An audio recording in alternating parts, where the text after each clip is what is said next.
taariikhda Sooraan waa kuma halkuu fanka ka soo bilaabay goor muu dhashay halkuu toogay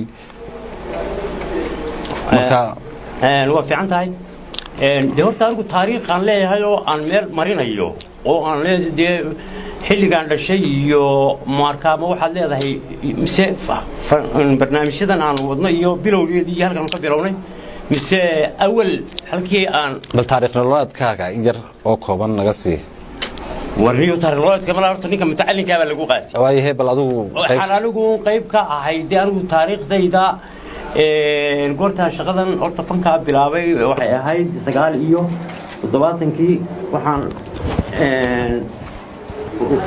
ka mid noqday koox yar oo durdur markii dambe la baxday laakiin markii hore baka kala odhan jiray Soomaali abo dabeedna kooxdii markii dambe koox weyn bay noqotay oo durdur bay la baxday dawriye 80nadii ayay noqotay koox soo shacbaxday anigu kooxdaas ka tirsanaa markaan ka tirsanaa jilaabaan anigu kooxda ka ahaa heesana kama ahayn maalifna kama ahayn xilliyo kamida xilliyadun baa waxa ila soo kulmay inaan maalif kii gudoomiyaha ahaa meesha haystay waad samayn kartaa ya samee wax dabeedna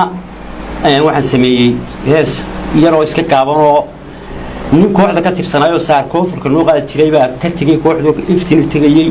annaguna markaa waxa kiiba iyo wuxuu yiri waxaad samaysaa dad saar waqooyigii sida awgeed waxaan bilaabay hees yeeleelayay la yiraaho marka saar kon la tumaya wuxuu ku wanaagsanaa kilaabadan kooxdu ay markaas baararka waaweyn ay ka tunto heesaha ku wanaagsan saarkaas jaanta ama rhythmka la tumaya ayaa ku wanaagsan in lagu ciyaaro sida wuxuu yiri warkaas wuxuu inoo wadi jiray kii koonfurta ah oo uu inaga tagay kii waqooyiga marka dadkeena ciyaaraha samayn jiray baa waxa jiray niman yeeleelayay oo dhan jiray oo magaranaysa tii uun baanana ciyaari barcada waa barcada tii baan ka sameeyay shimaali baa loo dhiibay waa la tumay habeenkii mid kalena isku dayin buu yiri si habeennimadii marka anigana moraalkii inaan nin wax samayn kara ahay markaas uu iga dhigay badaninkii marka isla habeen qulu abwaan caadi noqon macna abwaan caadi uu suqaatay subaxdii abwaan soo shalay galab maahay adoo abwaan ba soo kacday yaa waa ku waabiristay sidii kale waxay noqotay soo degay saarkii duleedo soo degay iyadana shimaali baa qaaday halkaasaan ka soo baxay dabeedna markii dambe adigu waa dee fankii iyo wixii jiray baa hore ugu soo gudubtay way isla burbureen wixii baa deehayo wadankii fankii isku dhisnaayay koox ahaan ay waa beri lahaayay heegan lahaayay halgan lahaayay durdur lahaayay jiray ee dhisnaa dee way burbureen markii dambe tafaraaraq baa ku dhacay